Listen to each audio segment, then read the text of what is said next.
Okay, so hello and welcome everybody to this Atmos webinar. And today we're going to be diving into how to survey in 45 kilometers an hour or 28-mile-an-hour winds with Marlyn. My name is James McLaughlin. I'm a business developer with Atmos. And for those who've seen our webinars before, that's absolutely fantastic. We're going to be doing a deep dive today into Marlyn's wind capabilities and some best practices in the field. For those of you who are perhaps new to Marlyn or perhaps the Atmos company, what I'd recommend to do is after this webinar, also take a look at our website and also dive into our intro to Marlyn webinar, which you can find on YouTube, where you can find a live demonstration and also some of the unique things that you get with our Marlyn drone. But today is going to be all about wind. Wind is a bit like electricity. You know that it's everywhere, but you can never be really sure until you feel it. Now, the first thing I'm going to touch on is what we're going to be getting up to today when we talk about wind. Now, I asked you guys in your registration what you wanted to see, what you wanted to find out, and here are the results. So you wanted to know a bit about the logistics of performing UAV surveys in the wind, some in-depth info about a real use case that we did with Marlyn, some hard evidence of wind capabilities, because after all, just saying that it can do it is not enough. You really want to see some evidence behind it. And finally, how wind affects the GSD and also the accuracy that you can get with Marlyn. So we'll actually be covering all of these today. And I will be going through each of these piece by piece. And actually, the goals of this webinar is firstly to share high wind surveying best practices in terms of what we've gained from our experiences out in the field. And then also to demonstrate how Marlyn is the tool for showing you how you can execute those best practices also. So firstly, I'm going to touch a little bit on Marlyn, then we're going to dive straight into the logistical stuff. So how to get the best results in high winds, how to forecast, how to plan your flights. When you get into the field, what should you do? What should you do when the drone's in the air? And finally, getting those best survey results and coming in to land at the end. Then we'll dive straight into a use case of Marlyn having flown in a really high wind environment. What are the results like? What can I expect? And then we'll finish up with a little bit of a Q&A. Now, in terms of Q&A, if you do have any questions throughout the webinar, down the bottom of your screen, you'll see a small Q&A button.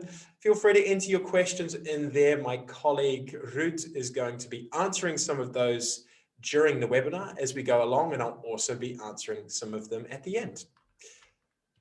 Now, firstly, Marlyn, you can see this is the latest release, the COBALT release of our Marlyn drone. What I want to put forward to you here is that Marlyn is the only VTOL drone which is designed for use in high winds. What do I mean by high winds? By high winds, I mean 45 kilometers an hour in takeoff and landing. We're based right next to the coast here in the Netherlands. And so if we want to do any sort of surveying, testing, demoing, or anything like that, we need to be able to handle these high winds that come whipping in off the coast. What this means is that because you can fly a little at a much higher wind speed than other VTOL drones or other fixed wing drones, that can give you, depending on your location, up to 30% more flying days, which is really, really useful if you're considering your bottom line.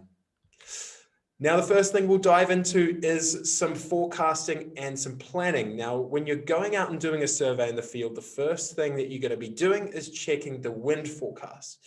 Now, when you're doing this, it's important to understand a little bit of the background as to what these forecasts mean and some of the pitfalls that can come along with it. Now, most wind forecasts and most weather forecasts in general are based at 10 meters elevation or less. Now, the problem with this is that wind at this altitude is in something called a boundary layer.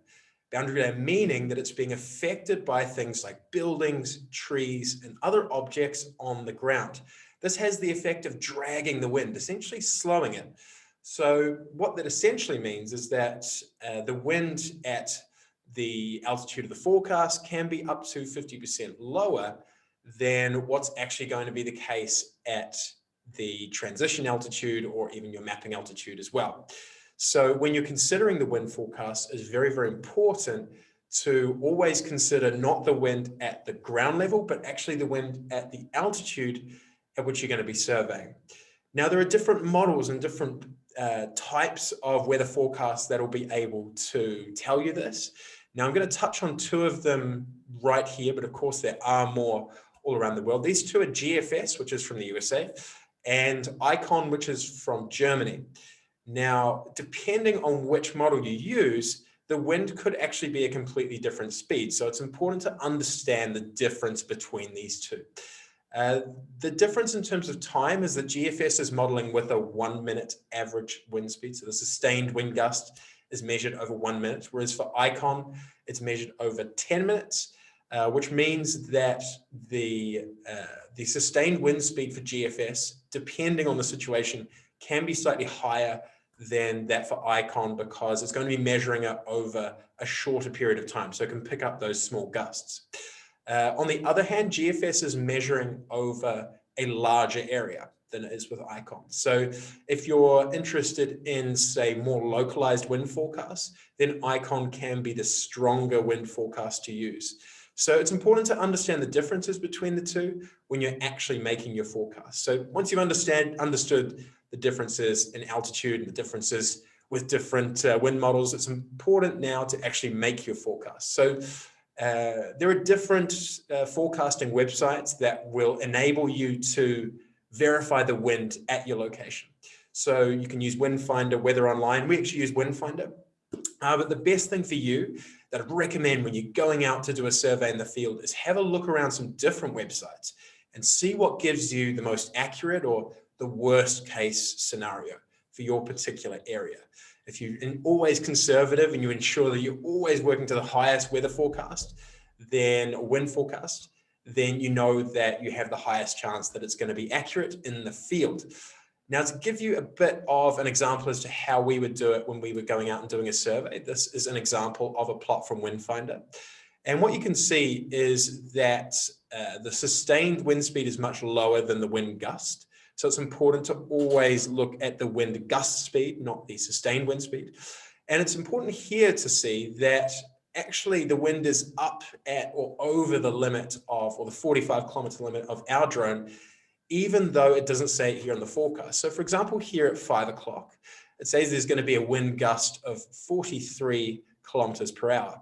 Now, we typically will use a 20% margin on top of that. So if you consider the wind at altitude, it's going to be above the 45 kilometer an hour limit of the drone, and so therefore will not be safe to fly. So it's really important to understand that difference between models and difference between altitudes to prevent from taking off in a condition which is outside the allowable limits of any drone, not just Marlyn. But what this does show is that wind can be very transient, very changeable.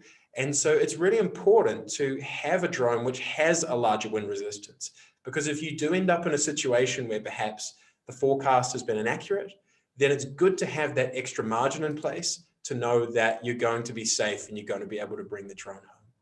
Now, once you've made your forecast, it's now time to make a flight plan. Now, with other drones, this can be a bit more of a problem than with Marlyn. Now, the reason for this is because in high winds, if you are working in a crosswind, so the wind coming from here, then this can result in quite a changeable drone flight along the flight line. It can end up zigzagging along its flight line. Likewise, if you then plan the flight directly into and directly against the wind, then your frontal overlap on the upwind legs is going to be very, very high. The pictures are going to be very, very close together. And then on the downwind legs, of course, the pictures are going to be very far apart. So this can be quite difficult to make work. Now with Marlyn, because it's been designed for high winds, especially when the wind's below 35 kilometers an hour, it actually doesn't matter which direction you align your flight lines with regards to the wind. That means that you have the ability to plan those big, long, slender flight lines that are the most efficient. When the winds are higher than 35 kilometers an hour, what we recommend to do, of course, is to have the flight line's at about a 45-degree angle to the wind direction. But the good thing is with Marlyn is this isn't essential. So if, because of your survey area, you're required to have a certain specific area you have to fly, and the wind's still very high, then you are able to do that. The one thing we do recommend is, if possible, where you notice you have some wider radius turns than narrow radius turns, plan those narrow radius turns into the wind. And so if you do have the choice and you are able to do so, you have the wind coming from, say, this direction, if it's going to be higher than 35 kilometers per hour. So you've made your forecast and you plan your flight. It's now time to head into the field. And so some best practices in the field firstly start with planning a safe takeoff location. So it's important to note that when you are out in the field, despite what you've looked at in the forecast, things like hills, dams, trees, buildings, and other things like that can have the effect of accelerating and changing the wind. Now you can see in this case, there's a hill, and the wind coming over that hill has accelerated as it's gone over the hill, as indicated by the light blue area. And then behind the hill, that's created a wake. So an area of turbulence in which the wind is swirling around in different directions and can be gusting at different speeds. Now that's a problem for the drone in two ways. If the air is turbulent, then that means the drone has trouble maintaining its direction. It's always better if it's pointed directly into the wind.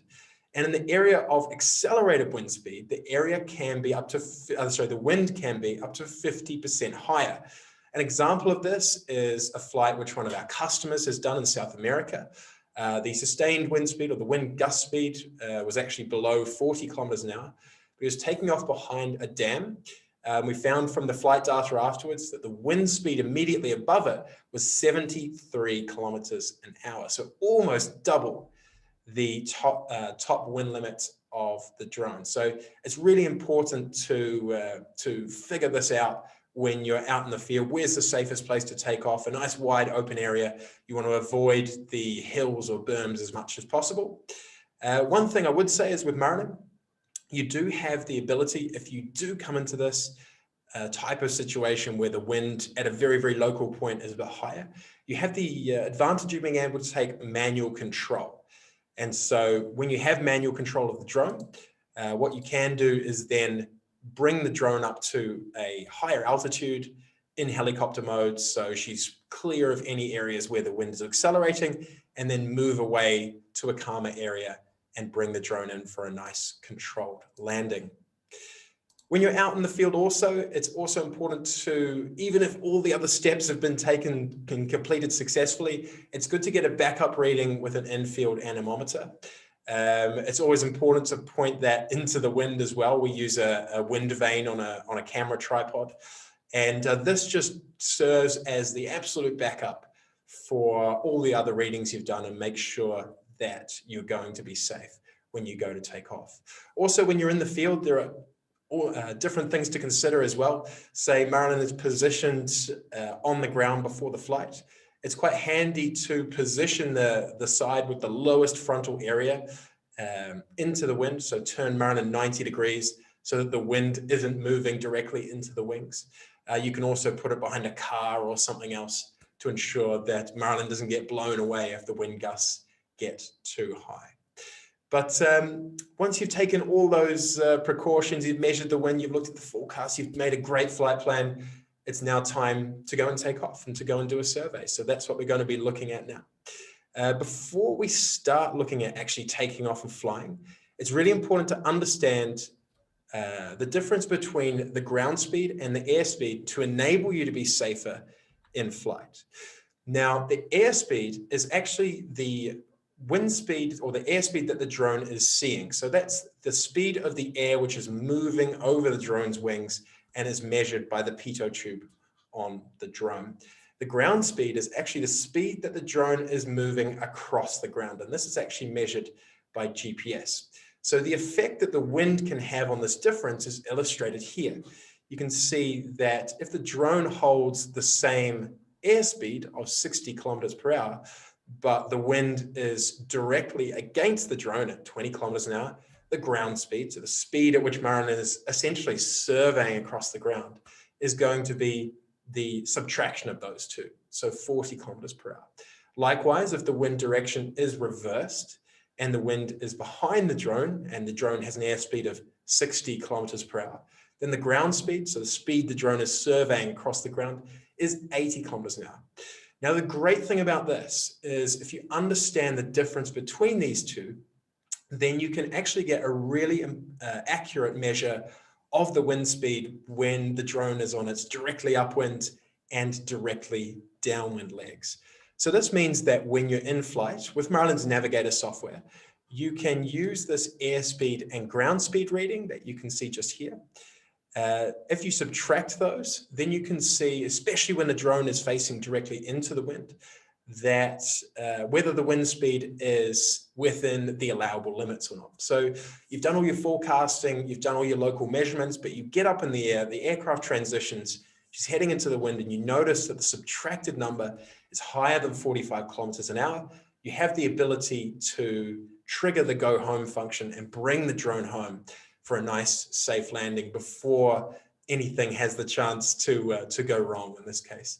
And actually what's going to be coming in very near upgrades of the Navigator software, our flight planning and flight monitoring software, is actually the wind speed is going to be mentioned there as a single number. So you don't have to do any mathematics when you're out there in the field. Now, it's important as well when the drone's in the air to look at the type of imagery that it's getting, because it's not enough just to fly when you get up there. You also have to be able to capture good survey data. Now, it's important to note that a drone with single engines, so a fixed wing drone with single engines, when it's facing into a crosswind, it needs to bank its wings, like you can see in the image there on the left, in order to counteract the force of the wind. What that has the effect of is bringing the camera off its nadir, so off its directly downwards position. And that means that firstly, your your side overlap is going to be affected.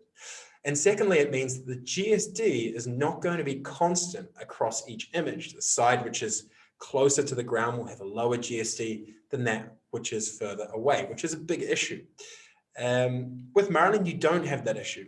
The reason being is that we have firstly 2 engines to control the aircraft's position during the flight, to control its yaw. And secondly, we have a big stable tail fin, which enables those crosswind effects to have a lesser effect on the flight of the drone. So the end result is that Marlyn, despite having a slight angle of bank, will what's called crab along a flight line when there's a crosswind. And that means that the camera is pointed nadir, directly at the ground, and your survey results are going to be much better than what you would get from a fixed wing drone with just a single engine. It also allows Marlyn to fly at much higher wind speeds and also with a much lower overlap.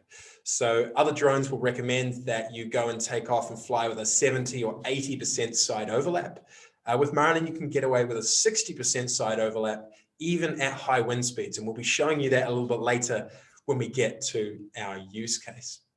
So once you've gone out and you've done your flying in the wind, it's now come time to come in for landing.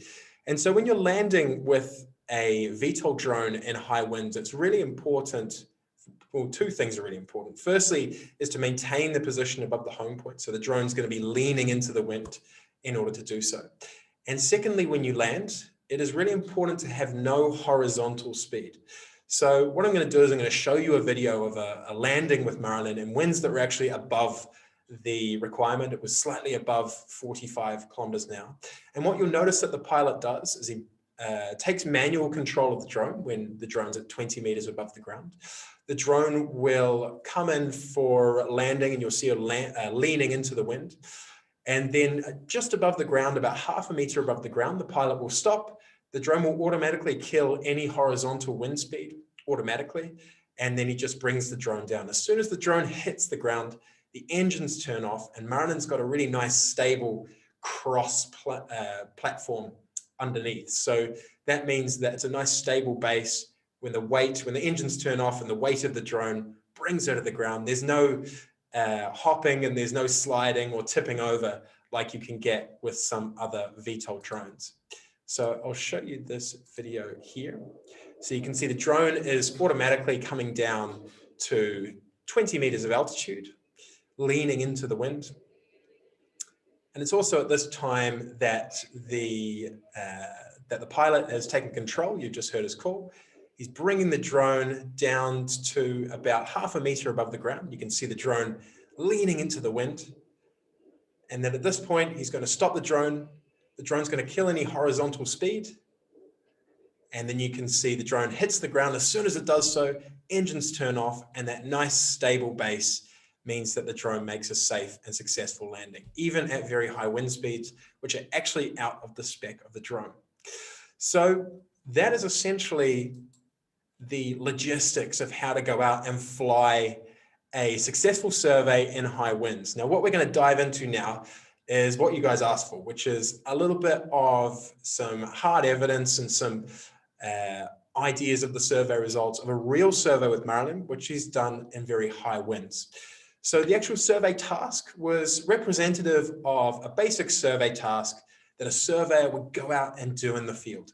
So this was a basic corridor, only about 24 hectares, so 1.3 kilometer corridor. So only a 12-minute flight or so. So quite a small flight for a fixed wing drone.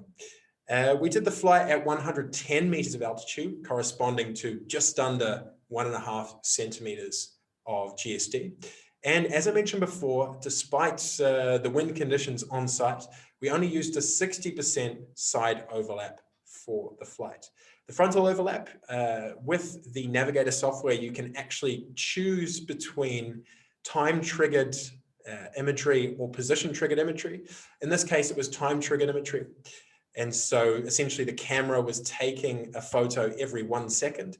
And so the frontal overlap was automatically determined by the drone speeding up and slowing down in its airspeed to maintain a somewhat constant ground speed. The drone which we used for the survey was obviously our Marlyn UAS, equipped with the 42 megapixel Sony camera. We also had the Septentrio PPK installed as well. But the most important thing were the wind conditions on site. So this is actually an image of the forecast from the day in question. This is back on the 27th of October last year.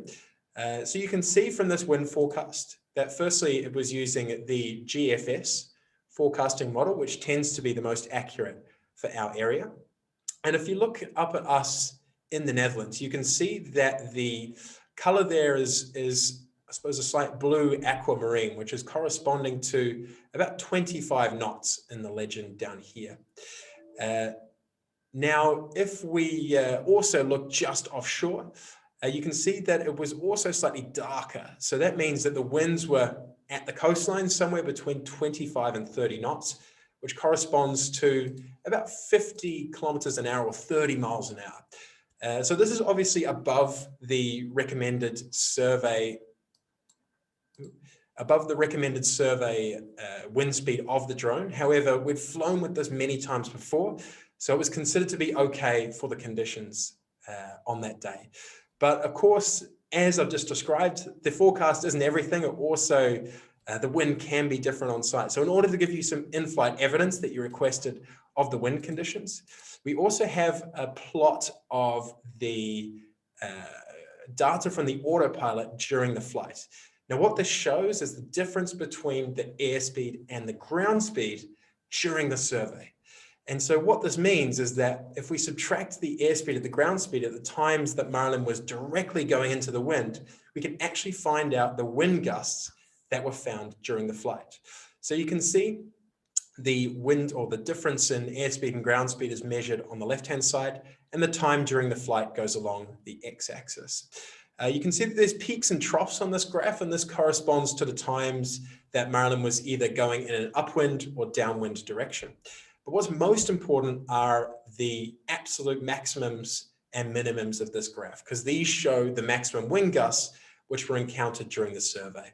So what you can see is that at the gustiest point, Marlyn faced a wind gust of 57 kilometers an hour during her flight, but also had sustained wind gusts of 50 kilometers an hour during the upwind legs as well. So what this proves essentially is that this survey was taken with Marlyn at her absolute wind limits, or actually above her wind limits. So it's really interesting then to go in and see what effect this has on the results that you get out of the survey.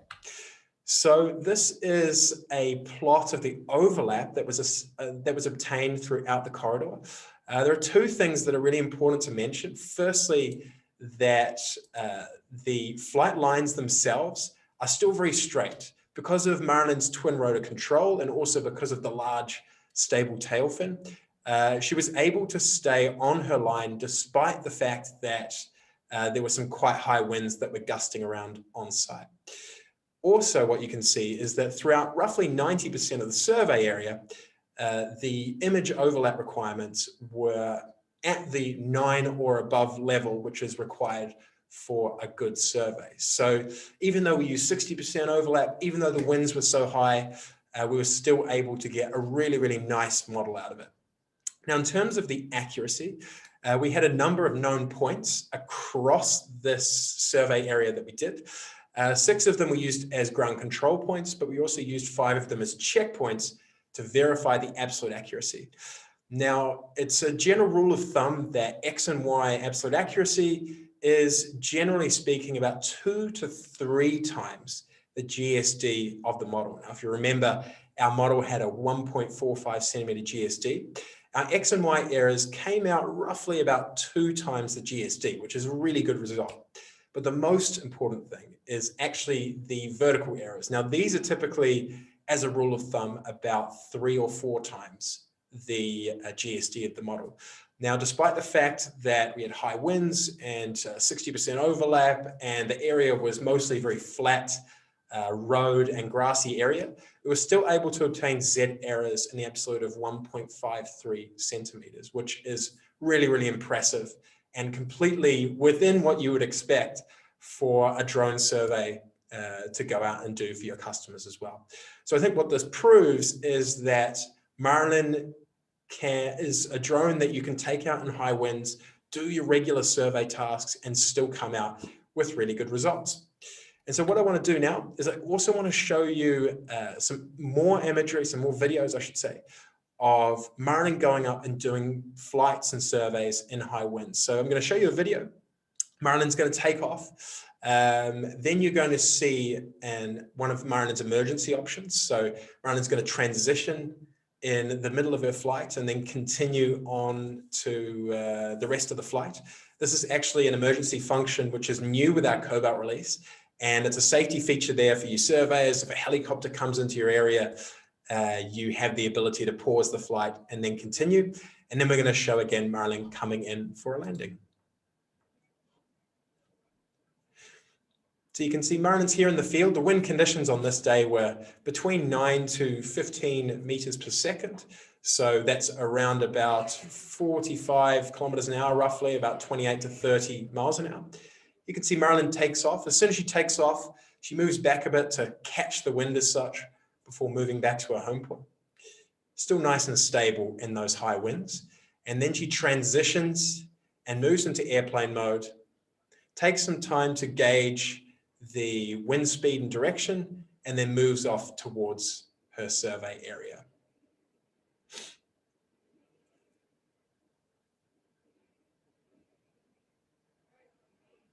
And it's at this point we're also going to see an emergency transition. So in the middle of the flight, Marlyn transitions, you can see her catching the wind. And the most important thing here is despite the gusts up to 15 meters per second, so above our 12.5 meter a second wind limit, Marlyn holds her position really well and then can move straight back into her mapping flight. Now we can see on landing, we're going to get another example of how you land here in high wind conditions with a VTOL. So you come down to just above the ground level. Marlyn's going to hold her position, kill the horizontal speed, and then as she hits the ground, the motors will turn off, and then that nice stable base means she doesn't tip or bounce or anything like that. So you end up with a nice safe landing. So to wrap it all up, the 3 points that I really want you guys to take away from this webinar is firstly, when you're going out to survey with a drone at high winds, getting the right forecast and making sure that you're conservative before and during the flight are really, really critical. And it's always important to monitor those local conditions because they can have a major effect on the local wind speed, regardless of what you're forecasting and perhaps even your anemometer readings might be saying. But the most important thing that I want you guys to take away is that with Marlyn, you have a tool that you can comfortably survey at winds of up to 45 kilometers an hour. And I guess we've demonstrated you can do it technically more, but we like to be conservative so you're nice and safe. But if you didn't want to take our word for it, that's absolutely fine as well. What I recommend you do after this webinar is head onto our website, atmosuav.com. If you head to the news section, we have a blog post, which we put on last week, which covers the use case that I just talked about briefly, but much more in depth. You can also have the ability to see some more of our outputs. You can also see the quality report from the post-processing. You can download the data yourself if you want to have a bit of a look at the data and verify it yourself to see what the results are like from Marlyn. What you can also do on our website is on the product page, you can go to a wind benefit calculator. And essentially what that will do is it will give you the number of days that you can fly more with Marlyn at a 45 kilometer an hour wind limit than any other fixed wing drone with a 30 kilometer an hour wind limit. You can enter in your location and it'll show you that straight away, which is really nice for that return on investment or benefit calculation. But what I want to do is thank you for joining me for this webinar all about Marlyn flying in the wind. What my colleague's going to do now is he's going to put up a poll. If you do want to have some further contact, if you have some questions, you want to find out more information, you want to set up a demonstration, you can indicate here, and then through the magic of modern technology, one of my colleagues will be in touch and we can continue the conversation there.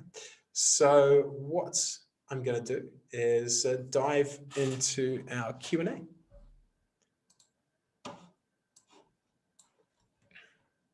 Okay, so we've got what are the wind limits of Marlyn in flight? So I can say definitively, so we have in takeoff and landing, which is the most important one. The wind limit is 45 kilometers an hour or 12.5 meters a second or 28 miles an hour. When the drone is in an airplane mode, so her mapping mode, that steps up to 50 kilometers an hour and above. But the main limiting factor is going to be indeed the helicopter mode, the takeoff and landing mode of 45 kilometers an hour. It's also important to, when other drone manufacturers are claiming certain wind speeds, it's important to check at what flight regime they're talking about. Some people will say, okay, we have a 40, 45, 50 kilometer an hour wind resistance, but then for takeoff and landing, it will be 30 kilometers an hour. And so really the relevance is slightly lost because by the time you're transitioning at your transition altitude, of course, even at 40, 50 meters, the wind is going to be much higher. So that's always something that I would recommend to consider.